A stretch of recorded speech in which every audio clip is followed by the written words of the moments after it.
জাতিসংঘের ৭৯তম সাধারণ অধিবেশন চলছে। এতে যোগ দিয়েছেন বাংলাদেশের অন্তর্বর্তী সরকারের প্রধান উপদেষ্টা ডক্টর মোহাম্মদ ইউনূস। সেখানে আছেন সহকর্মী হাবিব রহমান। সবশেষ খবর নিয়ে আমাদের সঙ্গে যোগ দিচ্ছেন।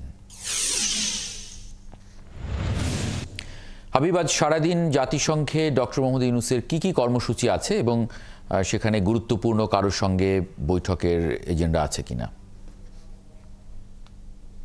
মাহবুব, এর মধ্যে ফোর্স ম্যাগাজিনের সাথে একটি বৈঠক ছিল ডক্টর মোহাম্মদ ইউনূসের, প্রধান উপদেষ্টা। তিনি সেই মিটিংটি শেষ করেছেন এবং আরেকটি যে মিটিং এখন চলছে সেটি হলো মার্কিন যুক্তরাষ্ট্রের পররাষ্ট্রমন্ত্রী ব্লিংকেনের সাথে প্রায় আধা ঘন্টার মিটিং এটি হবে।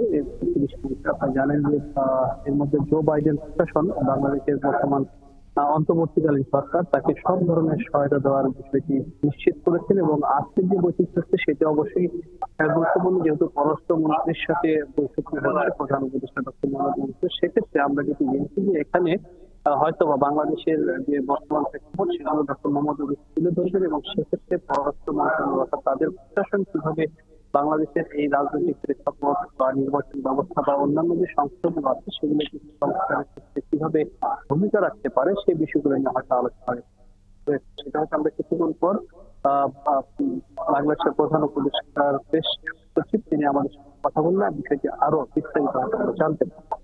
এছাড়া জাতিসংঘের মহাসচিব অ্যান্টনি গুতেরেসের সাথে একটি মিটিং রয়েছে এবং সেই মিটিং অবশ্যই জানেন যেহেতু জাতিসংঘের সাথে মিটিং, সেক্ষেত্রে বাংলাদেশের মানবাধিকার লঙ্ঘন এবং জুলাই 15 থেকে 5 আগস্ট পর্যন্ত বাংলাদেশে যে গণহত্যা হয়েছে, পাশাপাশি গুম খুনের যে ঘটনাগুলো রয়েছে সেই বিষয়গুলো নিয়ে আলোচনা হওয়ার একটি সম্ভাবনা রয়েছে। এবং এছাড়া আরেকটি বড় বিষয় রয়েছে, সেটি হলো আপনি জানেন যে আইসিসি অর্থাৎ আন্তর্জাতিক অপরাধ প্রসিকিউশন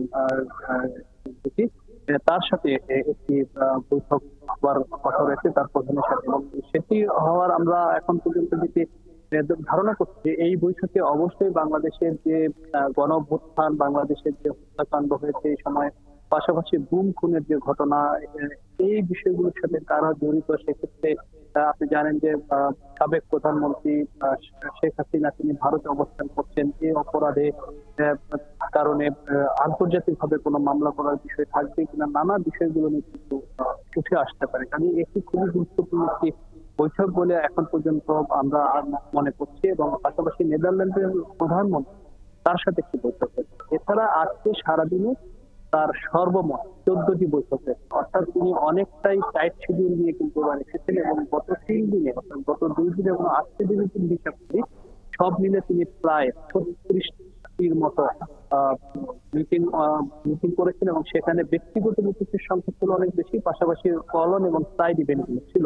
এবং আপনি জানেন যে এরই মধ্যে এই কয়দিনের সফলতা কিন্তু এখন পর্যন্ত আমরা বলতে পারি যে সবচেয়ে বড় সফলতা যেটি সেটি হলো বিশ্ব নেতারা বাংলাদেশের বর্তমান যা অন্তর্বর্তীকালীন সরকার তার পাশে থাকার আশ্বাস দিয়েছেন, পাশাপাশি তার যে গ্রহণযোগ্যতা সেটি সবার কাছে তুলে ধরতে পেরেছেন। এবং আরেকটি বড় বিষয় সেটি হলো বিশ্ব ব্যাংক $3.5 বিলিয়ন বাংলাদেশের যে বর্তমান ভঙ্গুর অর্থনীতি সেটিকে পুনর্গঠন করার জন্য $3.5 দেওয়ার একটি প্রতিশ্রুতি দিয়েছেন এবং সেটি তারা দিবেন। এছাড়া চীনের সাথে গতকালকে বৈঠক হয়েছে এবং সেই বৈঠকের সবচেয়ে বড় সুখবর হলো সৌর বিদ্যুৎ উৎপাদনের ক্ষেত্রে বাংলাদেশ কতটা কাজ করবে এবং তারা বাংলাদেশ সেক্ষেত্রে কতটা ভূমিকা রাখতে পারে, চীন বাংলাদেশে কি পরিমাণ অর্থ বিনিয়োগ করবে সেই বিষয়গুলো নিয়ে আলোচনা হয়েছে। এবং চীনের পক্ষ থেকে বলা হয়েছে যদি সৌর বিদ্যুতের ক্ষেত্রে বাংলাদেশের কোনো সহযোগিতা প্রয়োজন হয় সেক্ষেত্রে বাংলাদেশ থেকে চীন কিভাবে সৌর বিদ্যুৎ উৎপাদন করে সেই বিষয়গুলো দেখবার জন্য চীনের পক্ষ থেকে আমন্ত্রণ জানানো হয়েছে। এবং পাশাপাশি